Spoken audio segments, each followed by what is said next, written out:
सपना अपने माता पिता की बहुत लाडली थी। 3 बड़े भाइयों की बहन थी। कोई भी चीज मांगने पर उसी वक्त सामने हाजिर हो जाती। पूरे घर में रौब था उसका। पूरे परिवार और नौकरों पर राजकुमारी की तरह हुक्म चलाती थी सपना। स्कूल में भी पूरा रौब था उसका। बड़े घर की लाडली जो थी वह। ऐसे ही उसने कॉलेज में दाखिला लिया। उसके ठाठ बाट, बड़ी गाड़ी में आना जाना, हर दिन नया फैशन देखकर हर कोई उससे दोस्ती करना चाहता था। थोड़े ही दिनों में उसके बहुत से दोस्त बन गए। पूरे कॉलेज में उसकी अपनी ही एक पहचान थी। इन दिनों उसके घर एक रिश्ता आया। खानदानी लोग थे और पापा की पुरानी जान पहचान थी उनके साथ। सपना के साथ कोई जबरदस्ती नहीं थी, पर सपना ने फिर भी हाँ कर दी, क्योंकि वह अपने परिवार से बहुत प्यार करती थी। वह जानती थी कि वह लोग उसका अच्छा ही सोचेंगे। लड़के का नाम राज था।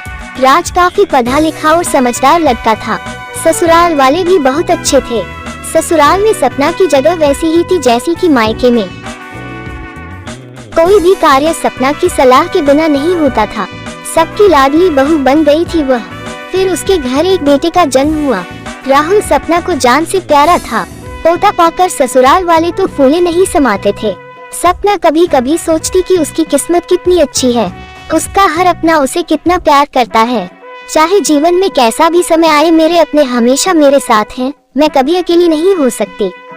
कितनी खुशकिस्मत हूँ मैं। पर शायद सपना की खुशियों को उसकी अपनी ही नजर लग गई थी। एक दिन वह मायके जाने की जिद कर बैठी। राज को बहुत काम था, लेकिन वह फिर भी उसे ले गया। रास्ते में उनकी गाड़ी अन्य गाड़ी से टकरा गई। कविता, राज और राहुल बहुत बुरी तरह से जख्मी हो गए। काफी दिनों के इलाज के बाद राज और राहुल तो ठीक हो गए, लेकिन सपना पूरी तरह ठीक ना हो सकी। सर पर चोट लगने के कारण वह अपनी आंखों की रोशनी खो बैठी। अब सपना की किस्मत जैसे उल्टे पांव चलने लगी।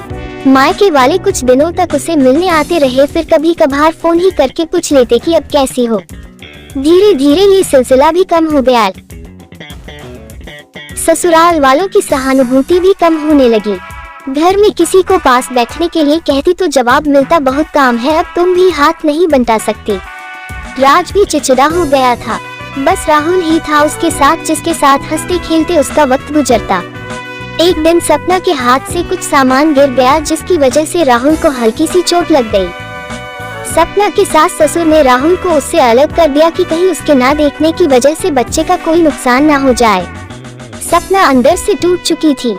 एक दिन उसने सबके सामने मायके जाने की इच्छा रखी तो राज उसे तुरंत मायके छोड़ आया, जैसे कि वह भी यही चाहता था। लेकिन राहुल को उसके साथ नहीं भेजा गया। सपना कभी राहुल से दूर नहीं रही थी, पर अपनी कमी के कारण उसने ज्यादा बहस नहीं की।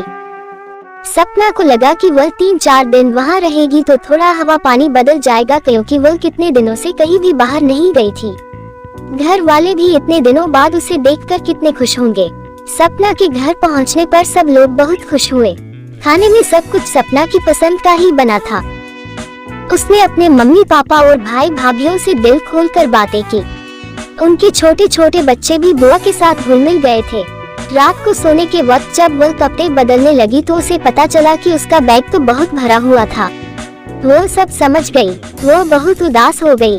कुछ दिनों तक तो सब ठीक रहा, फिर जैसे सब बदलने लगा। सबका व्यवहार बदल रहा था। वह लोग जैसे थक चुके थे उससे।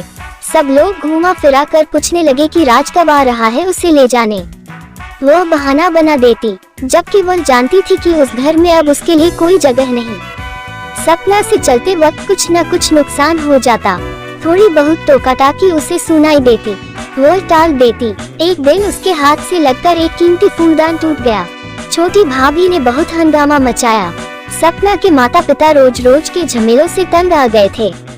उन्होंने राज को खुद से फोन कर दिया। राज सपना को अपने घर ले गया। सपना को अपने परिवार वालों से ये उम्मीद न थी। जिस सपना के कहे बिना घर में एक पत्ता भी नहीं हिलता था, उस घर के लिए वह बोझ बन चुकी थी। राज के साथ ससुराल आते वक्त वह बहुत खुश थी, क्योंकि वह अपने घर जा रही थी, अपने जिगर के टुकड़े राहुल के पास। परंतु यह खुशी भी कुछ पल की ही थी। सारा बंदोबस्त पहले ही किया हुआ था। सपना को सीधे ऊपर वाले कमरे में पहुंचा दिया गया। राहुल से दूर रहने की सख्त चेतावनी दी गई। एक कामवाली लता को उसकी जिम्मेदारी सौंपी गई, जो उसके खाने पहनने जैसी जरूरतों का ध्यान रखती। सपना ज्यादातर चुप ही रहती।